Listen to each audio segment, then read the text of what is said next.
الحمدللہ رب العالمین والصلاة والسلام علی سید المرسلین اما بعد فاعوذ باللہ من الشیطان الرجیم بسم اللہ الرحمن الرحیم۔ روحانی وظائف کے معزز ناظرین کو السلام علیکم۔ روحانی وظائف لایا ماہ رجب المرجب کی 10 تاریخ کا بہت ہی خاص ترین وظیفہ۔ اس وظیفے کی برکت سے اللہ پاک ان کی جھولیاں بھی بھر دے گا جو بالکل لاچار، فقیر اور بے حد غریب ہیں، جو محتاجی کی زندگی گزار رہے ہیں، جن کے پاس کچھ بھی نہیں ہے، جن کے پاس اللہ تبارک و تعالیٰ کا دیا کچھ بھی نہیں، وہ یہ عمل کریں، اللہ پاک ان کی جھولیاں ایسے بھرے گا کہ وہ راتوں رات امیر ہو جائیں گے۔ بہت سے ایسے لوگ کہ جن کو اللہ پاک نے کچھ نہیں دیا، وہ وظائف کرتے ہیں، اللہ پاک ان کی جھولیاں اپنی رحمتوں اور برکتوں سے بھر دیتا ہے۔ تو میں اپنا وظیفہ شروع کروں گی، اس سے پہلے میں اپنے تمام اننے آنے والے ویور سے گزارش کرتی ہوں جو ابھی بھی ہمارے چینل پر نئے آئے ہیں کہ ہمارا چینل روحانی وظائف کو ضرور سبسکرائب کر لیں اور ساتھ دیے بیل آئیکن کا بٹن بھی پریس کریں تاکہ ہر آنے والی نئی ویڈیو سب سے پہلے آپ تک پہنچ سکے۔ روحانی وظائف کے میرے پیارے پیارے معزز ترین سامعین و حضرات، رسول اللہ صلی اللہ علیہ وآلہ وسلم نے ارشاد فرمایا، قیامت کے روز اللہ کریم کے عرش کے سوا کوئی سایہ نہ ہوگا۔ 3 شخص اللہ پاک کے عرش کے سائے میں ہوں گے۔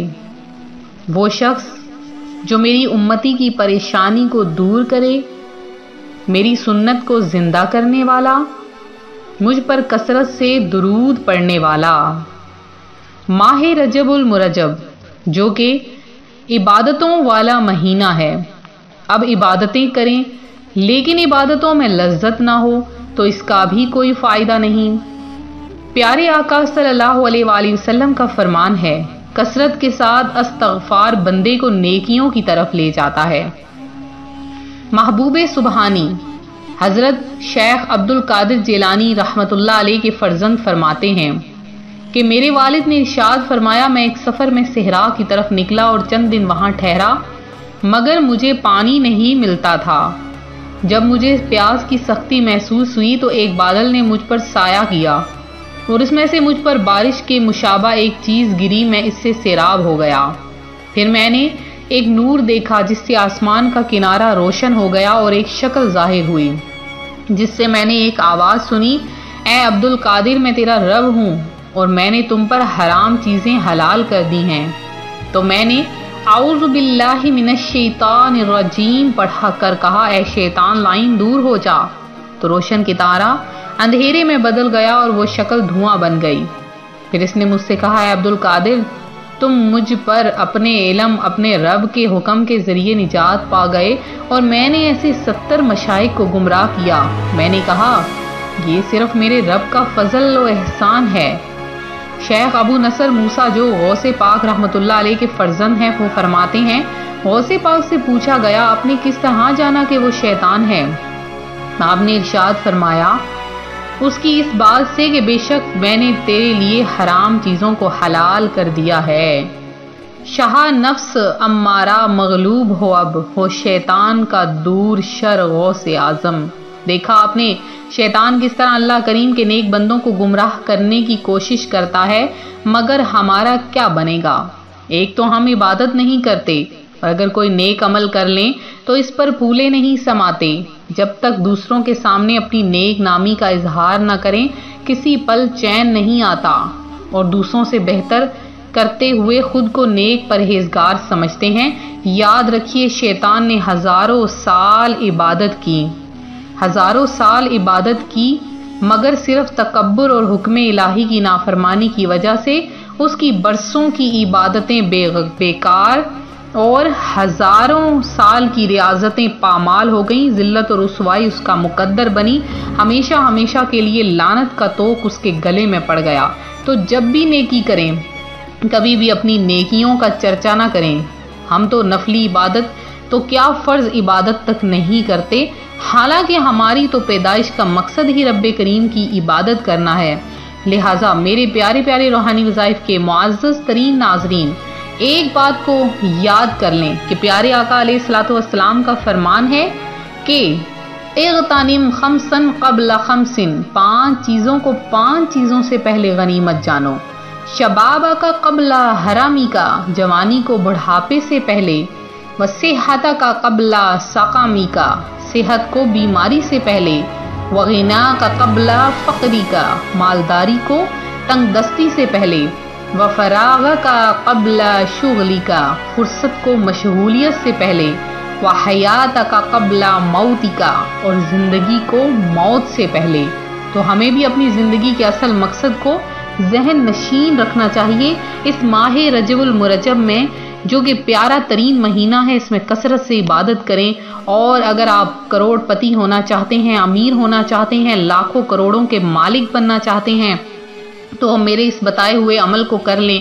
اللہ پاک آپ کو 3 منٹ کے اندر اندر اتنا رزق عطا فرما دے گا کہ آپ خود حیران ہو جائیں گے۔ اللہ پاک نے اس مہینے میں بہت سی فضیلتیں اور برکتیں رکھی ہیں۔ آپ آج کا جو وظیفہ ہے وہ اللہ پاک کے ناموں کا ہی عمل ہے، تو آپ اس عمل کو کیسے کریں گے غور سے سن لیجئے۔ سب سے پہلے آپ نے 10 رجب المرجب کو کسی بھی فرض نماز کے بعد آپ نے یہ عمل کرنا ہے۔ کسی بھی ایک فرض نماز کے بعد آپ یہ عمل کر سکتے ہیں۔ آپ نے اول آخر 3 بار درود پاک پڑھنا ہے، اور اللہ پاک کے 3 نام یا خبیر، یا حلیم، یا عظیم، ان تینوں ناموں کو ملا کر آپ نے صرف اور صرف کتنی مرتبہ پڑھنا ہے؟ صرف اور صرف 33 بار۔ آپ جب لگاتار پڑھیں گے تو 3 منٹ سے زیادہ نہیں لگیں گے۔ یا خبیر، یا حلیم، یا عظیم، تو اول آخر آپ نے 11 بار درود پاک پڑھنا ہے، اور وظیفہ کرنے کے بعد آپ نے سجدے میں سر رکھ لینا ہے۔ سجدے میں سر رکھ کے آپ نے یا سمیع کو 3 بار پڑھنا ہے، اور پھر سجدے سے سر اٹھا لینا ہے اور اللہ کی بارگاہ میں اپنے ہاتھ اٹھا لینے ہیں۔ اللہ پاک فوری اس کی برکتیں ظاہر فرمائے گا اور آپ کو مالا مال کر دے گا۔ یہ تھا ہمارا آج کا عمل۔ ویڈیو اس وظیفے کو آپ نے شیئر ضرور کرنا ہے، اور اگر دوسروں کو فائدہ حاصل ہوگا تو اس سے آپ کو بھی فائدہ حاصل ہوگا، کیونکہ اگر ان کو کچھ ملے گا تو وہ آپ کو بھی اس کا اجر ملے گا۔ تو اب میرے وہ بہن بھائی جنہوں نے خصوصی دعا میں حصہ لیا ہے، ان میں شوکت بیگم، مبین تاج، شاہین بیگم، ایان شیخ، نازمہ بیگم ہے، ستارہ بیگم ہے، اور اس کے علاوہ اور شکیل انجم ہیں، اس کے علاوہ عرشی انصاری ہیں، سریا بیگم ہے۔ تو ایک میرے بھائی ہیں شکیل انجم، انہوں نے اسم اعظم نکالنے کو کہا ہے، تو میں آپ کو اس کا طریقہ کار اپنی انشاءاللہ کسی ویڈیو میں بتا دوں گی۔ اشفاق ملک ہیں، سریا بیگم ہیں، اور حمزہ ہیں، انس رضا ہیں، شہزاد حسن ہیں، اور اس کے علاوہ شبانہ اکبر ہیں، تحسین ہیں، لائبہ گل ہیں، جمشید ہیں، زاہدہ بیگم ہیں، سلیم ہیں، فابیحہ نور ہیں، رئیس احمد ہیں، زویا خان ہیں، حسیب ہیں، نصرت بیگم ہیں، سمرا علی ہیں جنہوں نے درود پاک بھی پڑھا۔ اللہ پاک آپ کی تمام حاجتوں کو پورا کرے۔ اور اس کے علاوہ یاسمین خان ہیں، عائزہ ظفر ہیں، ریشمہ صدیق ہیں، رضیہ مسز علی ہیں، اور اس کے علاوہ شہریار خان ہیں، اس کے علاوہ سید غوث ہیں، عظمہ خان ہیں، اور عبداللہ امین ہیں، اور جنہوں نے بھی دعا میں حصہ لیا، اللہ پاک سب کی تمام حاجتوں مرادوں کو پورا کرے۔ زیادہ سے زیادہ درود پاک پڑھیں، ویڈیو کو لائک کریں، شیئر کریں، اور درود پاک میں اپنا نام لکھوائیں۔ ملتے ہیں اپنے اگلے وظیفے کے ساتھ۔ فی امان اللہ۔